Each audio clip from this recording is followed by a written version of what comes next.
American യാത്രികർ ശ്രദ്ധിക്കുക. ഫെബ്രുവരി 1 മുതൽ രാജ്യത്തിനകത്തുള്ള വിമാനങ്ങളിൽ കയറാനും ചില സർക്കാർ സ്ഥാപനങ്ങളിൽ പ്രവേശിക്കാനും റിയൽ ID നിർബന്ധമാകും. ഇത് പാലിക്കാത്തവർക്ക് പിഴ നൽകേണ്ടി വരും. അമേരിക്കൻ വിദേശകാര്യ വകുപ്പ് കോൺസുലർ അഫയേഴ്സ് ആണ് ഈ മുന്നറിയിപ്പ് നൽകിയിരിക്കുന്നത്. റിയൽ ID സംവിധാനം 2025 മെയ് 7 മുതൽ പ്രവർത്തനക്ഷമമായിരുന്നെങ്കിലും ഫെബ്രുവരി 1 മുതൽ ഇത് കർശനമാക്കും.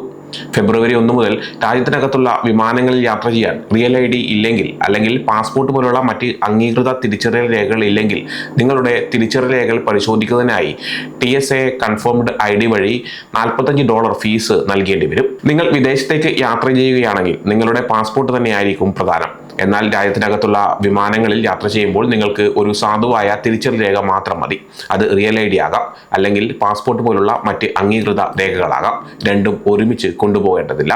പാസ്പോർട്ട് കാർഡോ പാസ്പോർട്ട് ബുക്കോ രാജ്യത്തിനകത്തുള്ള വിമാനയാത്രയ്ക്ക് റിയൽ ID ആയി ഉപയോഗിക്കാം. ഇത് നിങ്ങൾക്ക് ഈ അധിക ചെലവ് ഒഴിവാക്കാൻ സഹായിക്കും.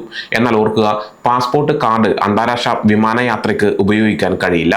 അതിന് പാസ്പോർട്ട് ബുക്ക് തന്നെ വേണം. റിയൽ ID രേഖകൾ വ്യാജമായി നിർമ്മിക്കാൻ പ്രയാസമുള്ളവയാണ്.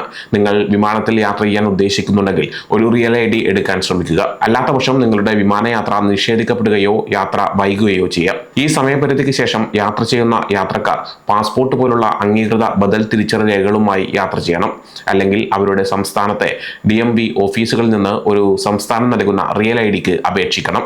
റിയൽ ID നിയമം നടപ്പിലാക്കിയതോടെ department of homeland security, transportation security administration തുടങ്ങിയ ഫെഡറൽ ഏജൻസികൾക്ക് ഫെഡറൽ സ്ഥാപനങ്ങളിൽ പ്രവേശിക്കുന്നതിനും TSA വിമാനത്താവള സുരക്ഷാ പരിശോധനകൾക്കും സംസ്ഥാനം നൽകുന്ന ഡ്രൈവിംഗ് ലൈസൻസുകളും തിരിച്ചറിയൽ കാർഡുകളും മാത്രമേ അംഗീകരിക്കാൻ കഴിയൂ.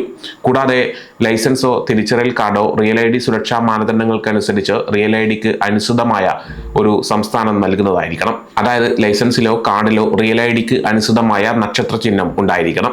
രാജ്യത്തിനകത്തുള്ള വിമാനങ്ങളിൽ യാത്ര ചെയ്യാനോ ഫെഡറൽ സ്ഥാപനങ്ങളിൽ പ്രവേശിക്കാനോ ആണ് നിങ്ങൾ ഉദ്ദേശിക്കുന്നതെങ്കിൽ മാത്രമേ റിയൽ ID ആവശ്യമുള്ളൂ. ചില സംസ്ഥാനങ്ങൾ നിലവിൽ നിയമവിരുദ്ധമായി താമസിക്കുന്ന വ്യക്തികൾക്ക് നോൺ കോംപ്ലിമെന്റ് കാർഡ്സ് നൽകുന്നുണ്ട്.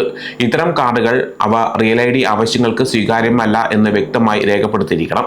കൂടാതെ റിയൽ ID കാർഡുകളിൽ നിന്ന് ഇവയെ വ്യത്യസ്തമാക്കാൻ പ്രത്യേകം രൂപകൽപ്പന ചെയ്ത നിറമോ ഉപയോഗിക്കണം. ചുരുക്കത്തിൽ, അമേരിക്കയിലെ ആഭ്യന്തര വിമാനയാത്രകൾക്കും ഫെഡറൽ സർക്കാർ സ്ഥാപനങ്ങളിലെ പ്രവേശനത്തിനും റിയൽ ID ഇനി മുതൽ കേവലം ഒരു തെരഞ്ഞെടുപ്പല്ല, മറിച്ച് അത്യന്താപേക്ഷിതമായ ഒരു രേഖയാണ്. ഫെബ്രുവരി 1 മുതൽ നിയമങ്ങൾ കർശനമാക്കുന്നതോടെ മതിയായ രേഖകളില്ലാത്ത യാത്രക്കാർക്ക് പിഴയോ യാത്രാ തടസ്സങ്ങളോ നേരിടേണ്ടി വരും.